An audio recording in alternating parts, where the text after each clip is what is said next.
Hello students, स्वागत है आपका मेरी स्पीकिंग इंग्लिश की क्लास में। My name is Mrs Manda Matai. This is video number 1। आज के बाद आप लोगों का टेंशन बिल्कुल खत्म होने वाला है और मेरी सभी पालकों से अनुरोध है कि स्पेशली प्राइमरी स्टूडेंट्स को थोड़ा सा हेल्प करें, उनको प्रैक्टिस करवाएं। थोड़ी सी मशक्कत आपको करनी पड़ेगी। और बहुत सारे पालकों का मेरे से अनुरोध था कि मैडम ऐसा कुछ करो कि हमारा बच्चा पराठेदार स्पीकिंग इंग्लिश बोले। ऐसा नहीं होता है और हमें बहुत सारी चीजों को समझना पड़ता है, ग्रामर के रूल्स समझने पड़ते हैं, उनको सीखना पड़ता है। कुछ ऐसे छोटे छोटे सेंटेंसेस मैं आपको 2 वर्ड्स के, 3 वर्ड्स के, 4 वर्ड्स के बताऊंगी। थोड़ा सा आपको उनको क्रैम करना पड़ेगा, मीन्स रटना पड़ेगा। और आज के मेरे इस फर्स्ट वाले वीडियो में मैं आपको एक खुशखबरी सुनाती हूँ कि यह वीडियो मैंने कॉमन बनाया है क्लास 1 to क्लास 12 के स्टूडेंट्स के लिए, प्राइमरी स्टूडेंट्स के लिए। मेरा बालकों से अनुरोध है थोड़ा सा उनको प्रैक्टिस करवाएं। मिडिल क्लास के स्टूडेंट्स इसको वीडियो को अंत तक देखें, स्टार्टिंग से लेके अंत तक देखें और आखिरी तक आप मेरे साथ बने रहें और उसकी प्रैक्टिस करें। आप इतनी इंग्लिश तो बोल ही लेंगे कि आपको ग्रामर भी समझ में आ जाएगी खेल खेल में और आपको स्पीकिंग इंग्लिश भी आ जाएगी। स्पेशली 9 to 12 के स्टूडेंट्स के लिए मैं आपको ये एक थोड़ा सा संदेश देना चाहती हूँ कि चाहे स्टूडेंट्स 10th एमपी बोर्ड का है या 10th सीबीएसई बोर्ड का है, चाहे स्टूडेंट 12th सीबीएसई बोर्ड का है या 12th एमपी बोर्ड का है, आपको अगर अच्छे मार्क्स लाने हैं और आउट ऑफ 100 में से 98, 97 मार्क्स लाने हैं, तो अगर आप करेक्ट इंग्लिश लिखेंगे तो आपको मार्क्स भी बहुत अच्छे आएंगे। और कई बार ऐसा होता है कि अगर हम करेक्ट इंग्लिश नहीं लिखते हैं तो हमारे मार्क्स वहां पर डिडक्ट हो जाते हैं। तो स्टूडेंट्स आइए, बहुत without wasting much time I am going to start the video and I have taken the basic words today and these are the words which I am going to tell you today. My dear students, जैसे हमारा पहला शब्द है, आपने common शब्दों में अपने sentences में क्लास 1 2 के स्टूडेंट्स ने भी देखा होगा माय, MY, माय। हमारा पहला शब्द है माय, जिसका प्रोनाउंसिएशन है माय। अब इसका मीनिंग होता है मेरा और माइन, MINE, माइन। माइन का मीनिंग भी होता है मेरा। अब यहाँ पर हमको ये समझना है कि दिस इज माय, इसका मतलब मेरा होता है। दिस इज माइन, इसका मतलब भी मेरा होता है। बट यहाँ पर हमें ये चीज समझनी है कि ये हमारे पॉजेसिव डिटर्मिनर्स हैं, प्लस उसके साथ हम यहाँ पर नाउन यूज करेंगे। और ये हमारे पॉजेसिव प्रोनाउंस हैं, इसके साथ बाय इटसेल्फ में हम यूज करेंगे जब किसी का पोजीशन होता है। अभी मैं आपको एग्जाम्पल दूंगी, एग्जाम्पल देके मैं सेंटेंसेस के थ्रू यहाँ पर आपको समझाऊंगी। जैसे हमारा पहला वर्ड है माय।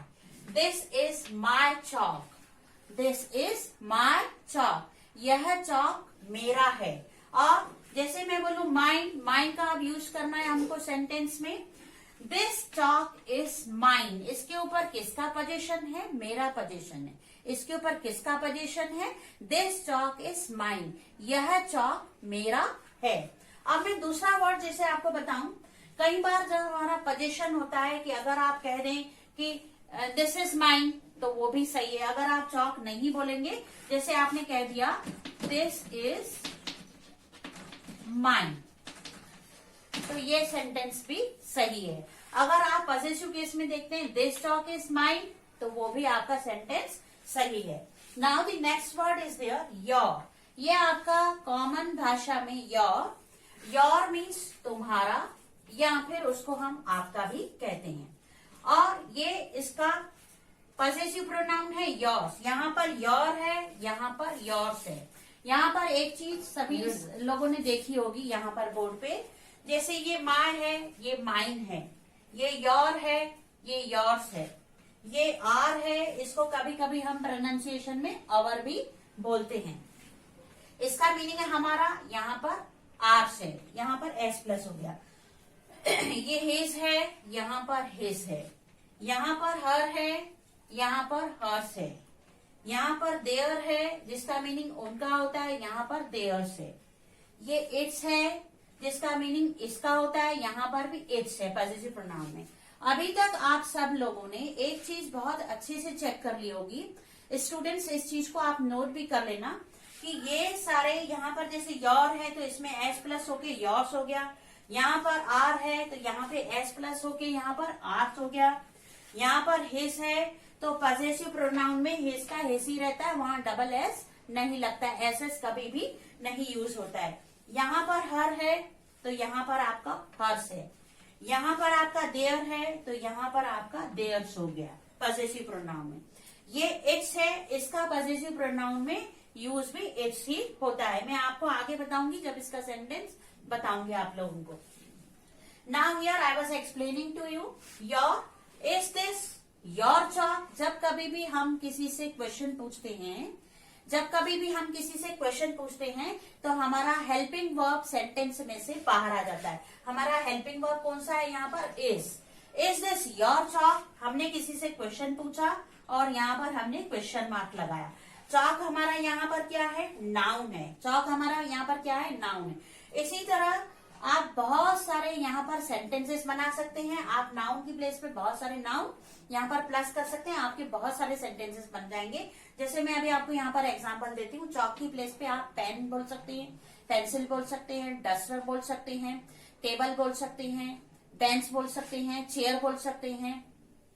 इस तरह आप बहुत सारे इसके यूज में, अपने यूज में प्रैक्टिस के लिए बहुत सारे सेंटेंसेस बना सकते हैं। योर जिसका मीनिंग है तुम्हारा, आपका। Is this your chalk? क्या ये आपका चॉक है?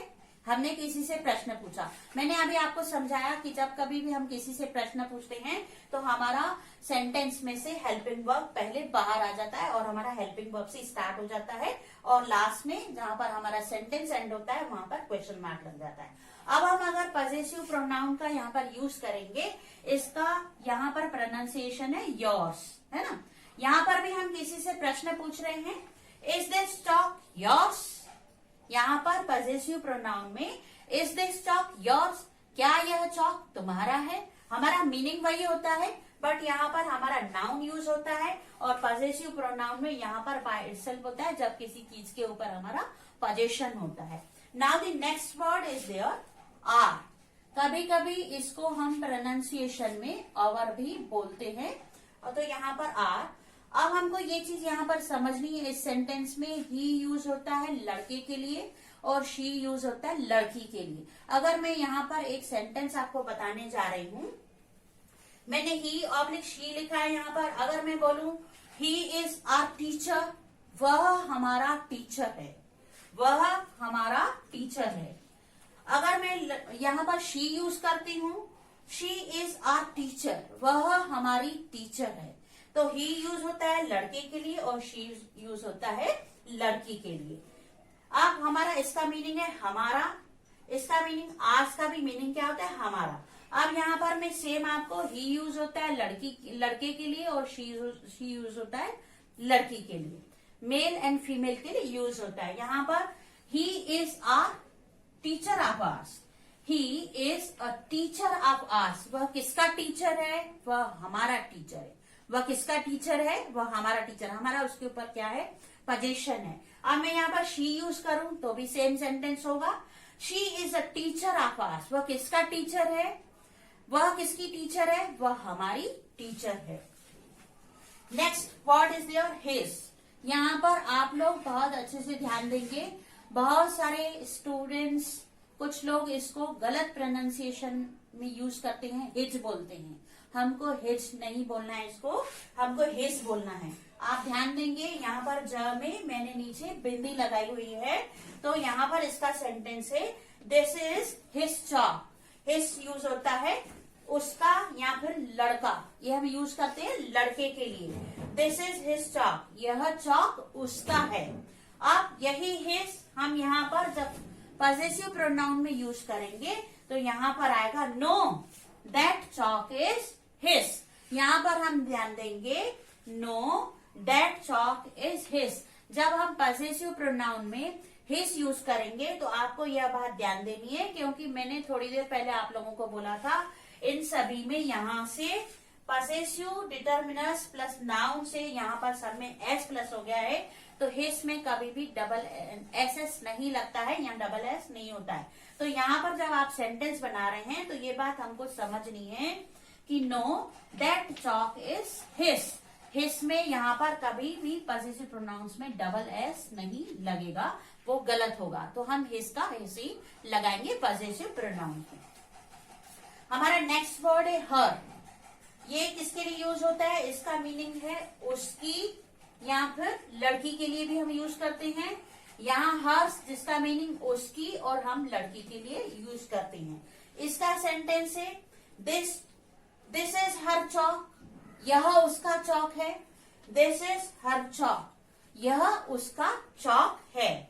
और अब हम पॉजिटिव प्रोनाउंस में देखेंगे तो इसको कैसे यूज करेंगे? No that chalk is hers, नहीं यह चौक उसका है। यह चौक किसका है? यह चौक उसका है। अब हमारा नेक्स्ट वर्ड है देयर। नेक्स्ट वर्ड है हमारा देयर। ध्यान देंगे थोड़ा सा इसको। यहाँ पर जब कभी भी हम प्लूरल यूज करते हैं उनका, जब कभी भी हम प्लूरल यूज करते हैं, एक से ज्यादा लोग होते हैं, उनके लिए हम ये यूज करते हैं THEIR देयर। उसका प्रोनाउंसिएशन है देयर। हाँ, इसका मीनिंग है देयर मीन्स उनका। यहाँ पर देयर्स उसका मीनिंग भी उनका है। पॉसेसिव प्रोनाउन में यहाँ पर देयर्स मीन्स उसका मीनिंग भी उनका है। अब हम सेंटेंस में इसको देख लेते हैं। इट्स देयर होम, यह किसका घर है? यह उनका घर है। इट्स देयर होम, यह उनका घर है। अब अगर हम इसको पॉसेसिव प्रोनाउन में देखते हैं, द होम इज देयर्स, घर किसका है? उनका है। घर किसका है? उनका है। The home is theirs. अब यहाँ पर हम बात करते हैं इट्स की। नेक्स्ट वर्ड, यहाँ पर लास्ट वर्ड मैं यूज करूंगी। द प्लांट इज, इट्स का मीनिंग होता है इसका, इट्स का मीनिंग होता है इसका। बट यहाँ पर हमें ये बात समझनी है कि कुछ चीजें ऐसी रहती हैं, जैसे अभी मैंने आपको एक एग्जाम्पल देने जा रही हूँ कि एक जो पौधा है वो किसके अंदर है? पॉट के अंदर है। मैं यहाँ पर उसका सेंटेंस बताती हूँ, आपको एग्जाम्पल बताती हूँ। The plant is in its pot. Plant किसके अंदर है? पॉट के अंदर है। प्लांट किसके अंदर है? पौधा किसके अंदर है? पॉट के अंदर है। The plant is in its pot. यहाँ पर मैं आपको एक चीज और बता दूं, यहाँ पर भी यहाँ पॉसेसिव डिटर्मिनर्स और नाउन में इट्स का ही यूज होता है, और यहाँ पर पॉसेसिव प्रोनाउन में इसका यूज भी ऐसा ही होता है। ये एप्लीकेबल नहीं होता है यहाँ पे, that's why I have written here not applicable. और यहाँ पर पॉसेसिव प्रोनाउन में इसका कोई इट्स का यूज नहीं होता है।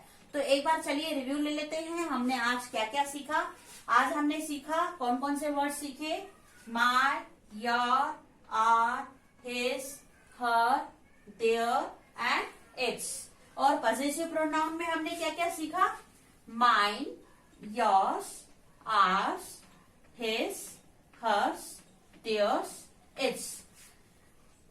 I hope that you might have learned today itself a lot, and ऐसे ही हम छोटे छोटे से वर्ड्स हम गेम में सीख जाएंगे और हमारी इंग्लिश स्पीकिंग डेफिनेटली बहुत अच्छी हो जाएगी।